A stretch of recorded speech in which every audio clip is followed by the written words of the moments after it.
West record many stories of famous and notorious characters of that period. The Younger brothers, hardened to the sight of bloodshed in the guerrilla border battles of the Civil War. The Youngers established a record of bank and train robberies that have never been equaled in the West.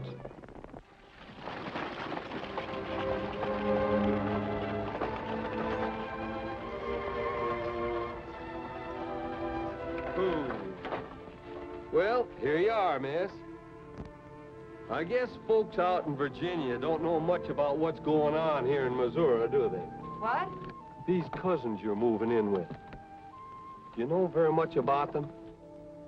Should I? Why, what's wrong with them anyway? Come on, let's get out of here.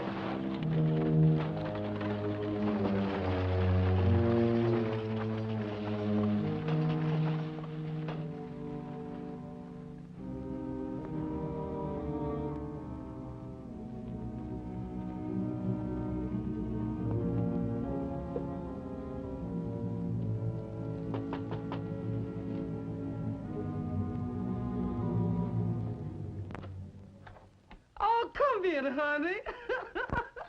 Welcome to Younger's Farm. Mr. Cole got your letter about a month ago, and we've been expecting you ever since. Oh, come over here and let me take a good look at you. A genuine magnolia blossom from old Virginia, I do declare. Oh, but look at me standing here gabbing. Give me those. You must be faint and famished from traveling all that ways. You're very kind to give me such a nice welcome. You must be Aunt Nellie. That's right, honey. I've been with this here family since way before the war. And after Mammy and Papa Younger died, I raised all them boys just like they was my own. Where are they now? Oh, there ain't nobody home except John. The rest of them are off down in Indian Nation at Tom Starr's place. And you know, honey, they've been gone an awful long time. I'm awful worried about them boys. All right, Nellie. That'll do.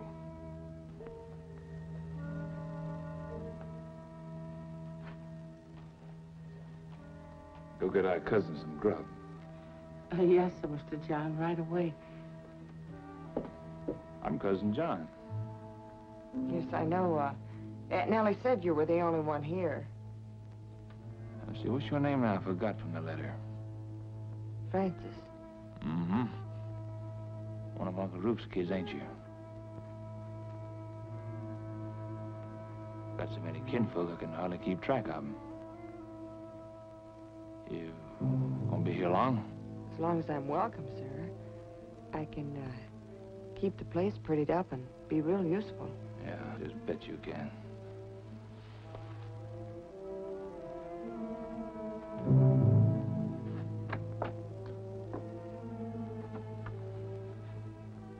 Yeah, I'll pretty it up.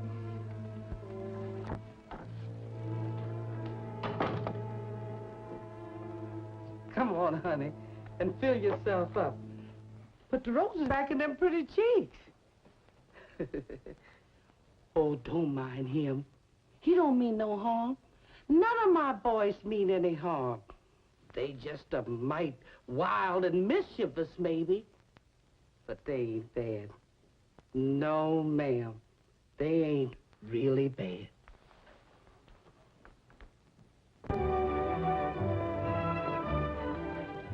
Whether anybody called the Younger boys good, bad, or indifferent meant nothing to me. The facts were all there in a stack of warrants a foot high, demanding their capture for an assortment of crimes that included murder and train robbery.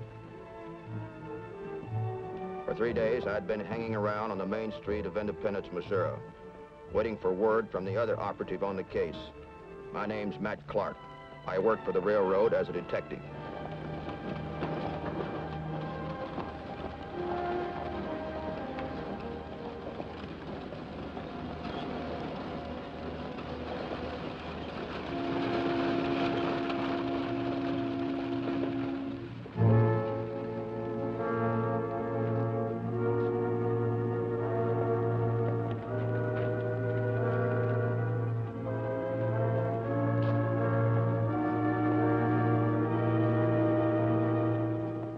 The message on the piece of paper was all I needed to know.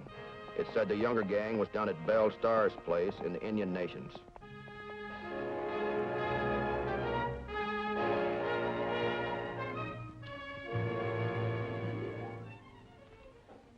Lieutenant, I hope you can understand why I'm asking you to do this. The cavalry is the only recognized law in the territory. How many of the youngsters do you think are hidden out there? My information says Cole and Jim. What do you think they're down here for? Hiding. They robbed a bank over the Missouri line, then disappeared. How many men do you want? Well, they're a tough outfit. All you can spare. All right. Come with me.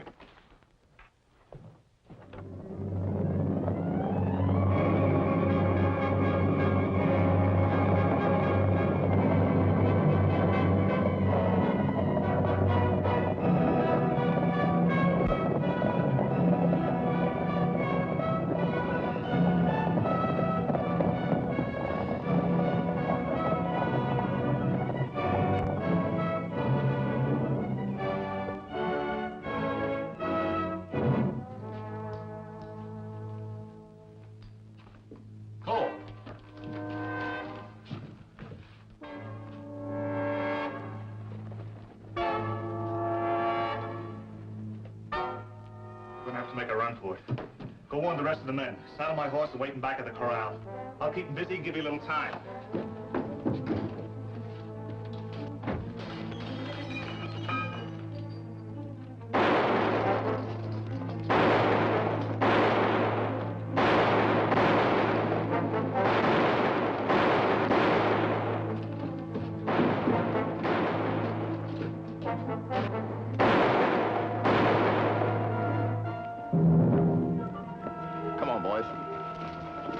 We'd expected only 2 of them. We were in luck. We had a chance of rounding up the whole gang.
Somebody tipped them off. They knew exactly where we were. Could have been one of them. They're in as deep as we are. We can't hold them off here! Separate and run for it! You can make it up that draw! Wait a minute, Jim. Wait till they draw the Yankees away from us. Then we'll go back down the other side to where the horses are. Come on, let's see that.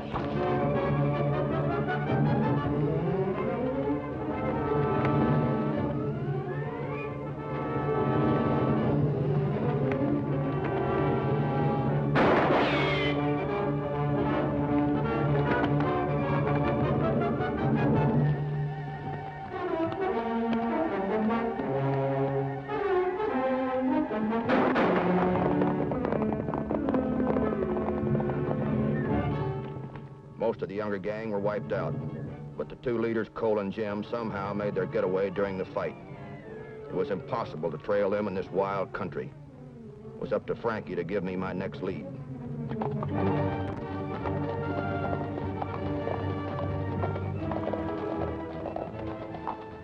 That's Mr. Jim, Mr. Cole. That's my boys, all right. I got to hustle up a mess of victuals. My boys are powerful eaters. Oh, Jim. Hi, Glad to see John. you, boy. How's it been going? Not so good, John. Not so good. The cavalry jumped us, and we lost a lot of good boys. Oh, you know Bill Chadwick, don't you? Hi, Bill. How's everything? From Minnesota, ain't you? That's right. Bill's got plans for us up north. Tell you about it after supper. How things been with you, John? Any lawmen been hanging around here lately? No. Great company, though. Cousin from back east. Oh, the one we got the letter about? Mm-hmm. Kind of pretty, too. Sort of glad she ain't our cousin. She ain't.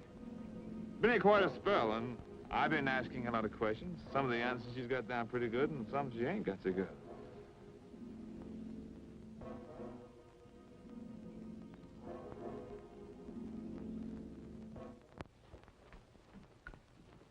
My, you boys sure eat a mess of victuals. It was real Mighty good, good, Millie.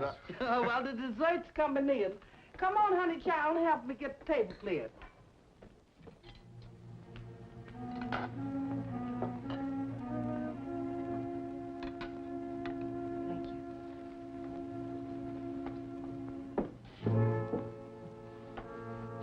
What was this you were going to tell me about Minnesota?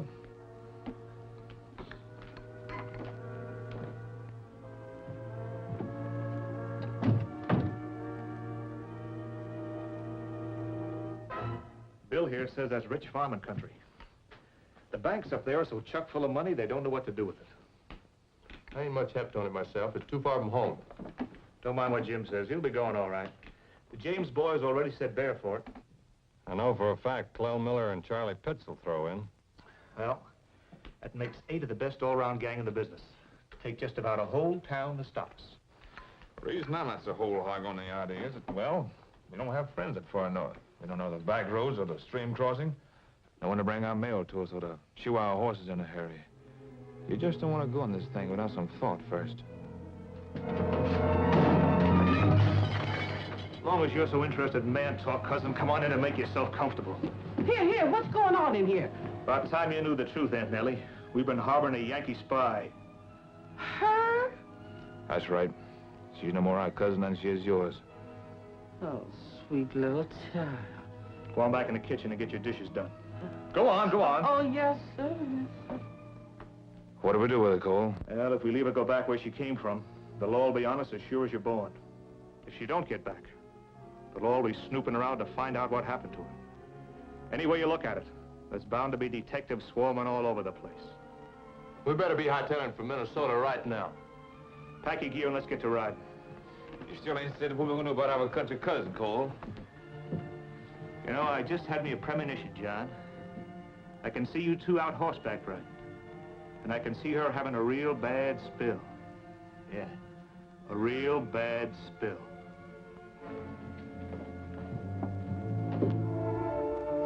I'm checking at the telegraph office, but there was still no word from Frankie. I decided not to wait any longer before I investigated. I headed for the Younger ranch. Hey, John. Meet us over at Charlie Pitts. All right, Cole.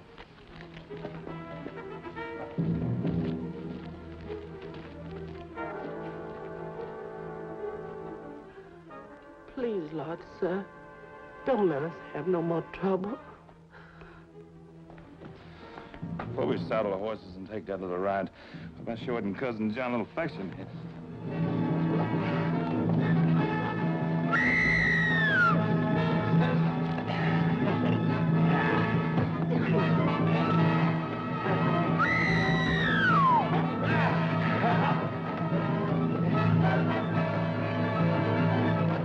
Hey, you! Keep your hands off of that girl. All right. Drop your gun. Go on, drop it.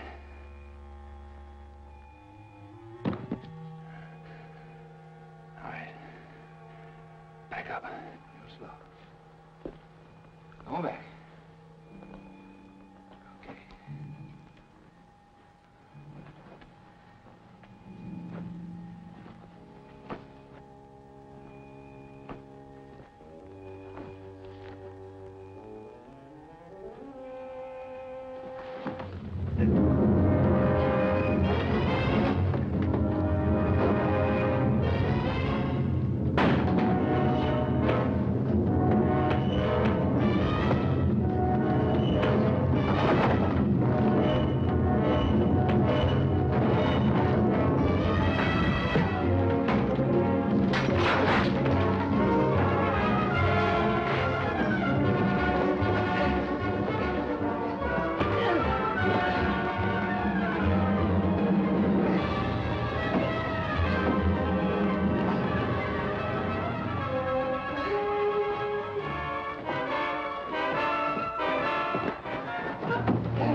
I keep trying to tell myself that they ain't bad.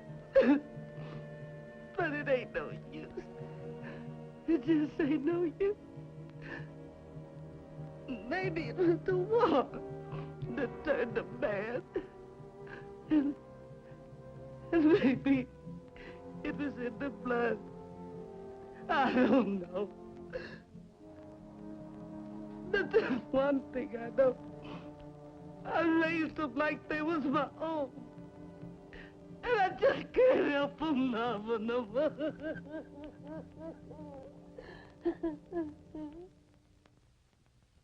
The younger boys joined up with Frank and Jesse James and went north.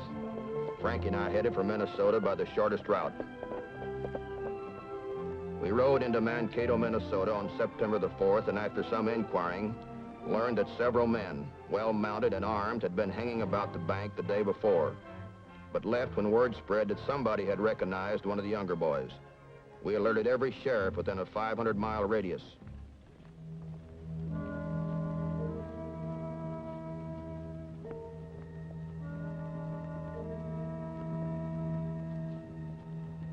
We didn't know it until a few minutes later, but a robbery was taking place in this quiet little town of Northfield. A bank robbery that was to become the most notorious in the annals of crime. All right, let's go.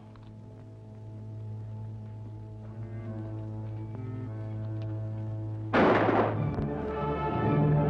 a robbery! It's a holdup! Come on, hurry up in there! Bill, Frank, we need a little more time!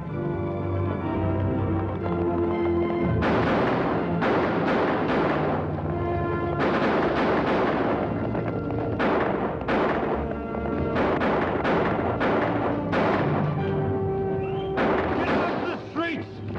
Stay inside, you won't get hurt!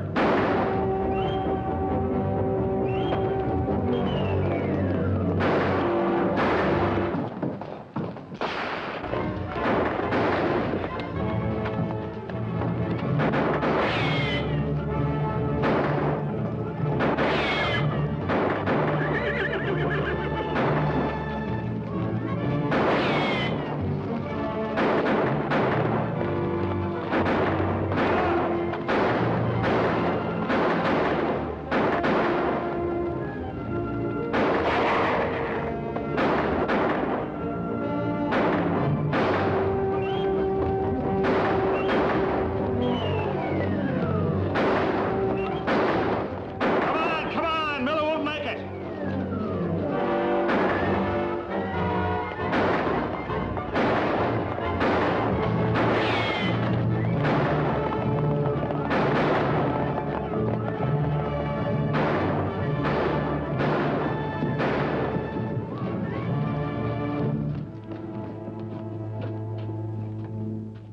Inside the bank, the bookkeeper Haywood lay dead.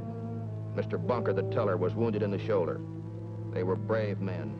They had refused to open the vault, and the gang had gotten only what was in the till, $50. When I heard that the net was closing around the Youngers over near Madelia, I rode hard for that area.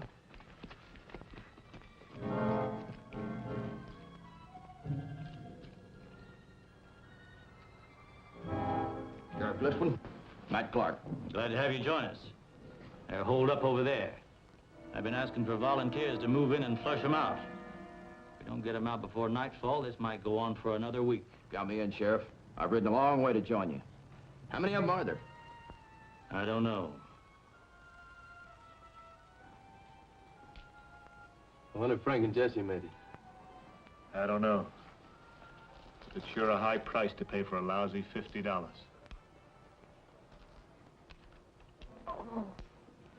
Sure wish I'd get this kid here back to Aunt Nellie. Maybe we ought to give up. Be lynched? We'll go out the way we came in with our boots on. Spread out in the rocks, men. Move in when I give the signal.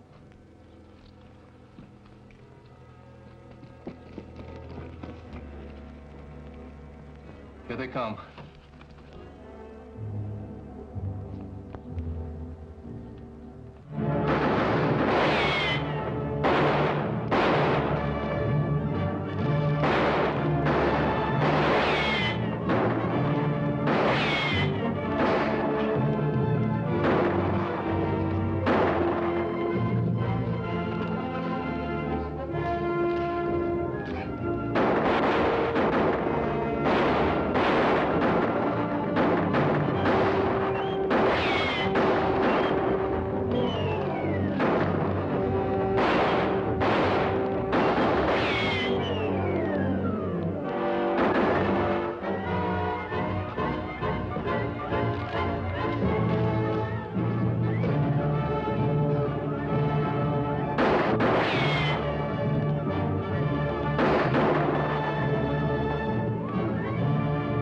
We surrender! Hold your fire! We give up! Stand up. Put your hands in the air. Can't nobody else stand up!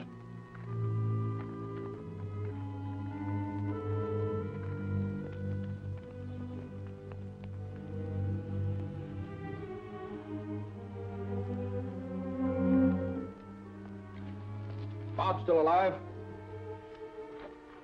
So's Cole. We'll take them in and patch them up so they can stand trial. We'll take Charlie Pitts and Luke to trial, because they're dead. Come on, you men, give us some help here.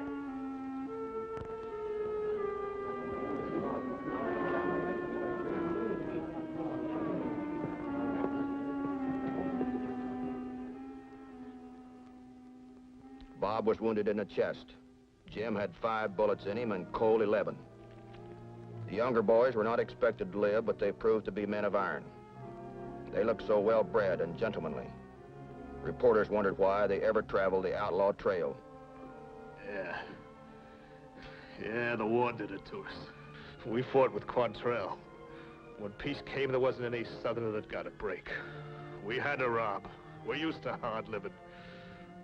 We always had it tough. Other men fought for the South and lost, but they went home to lead useful lives. Come on, Frankie.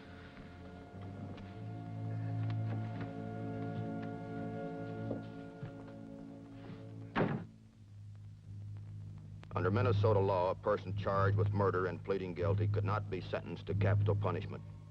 The younger brothers, therefore, pleaded guilty on November 11th, 1876, in Judge Samuel Lord's court at Faribault, Minnesota. He sentenced them to life imprisonment in the state penitentiary at Stillwater.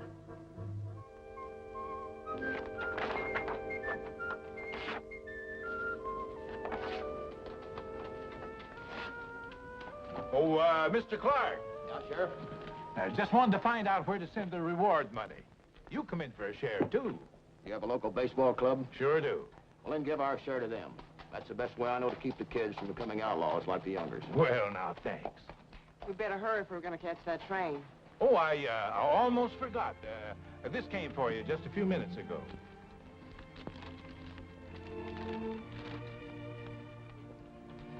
Where did you say you were going on your vacation? I told you, Philadelphia. I wouldn't miss a Centennial Exposition for anything. Well, then, read this. We've got a new assignment. All right, so I miss a Centennial. Maybe I'll be in time to catch a Kentucky State Fair. So long, Sheriff. Bye.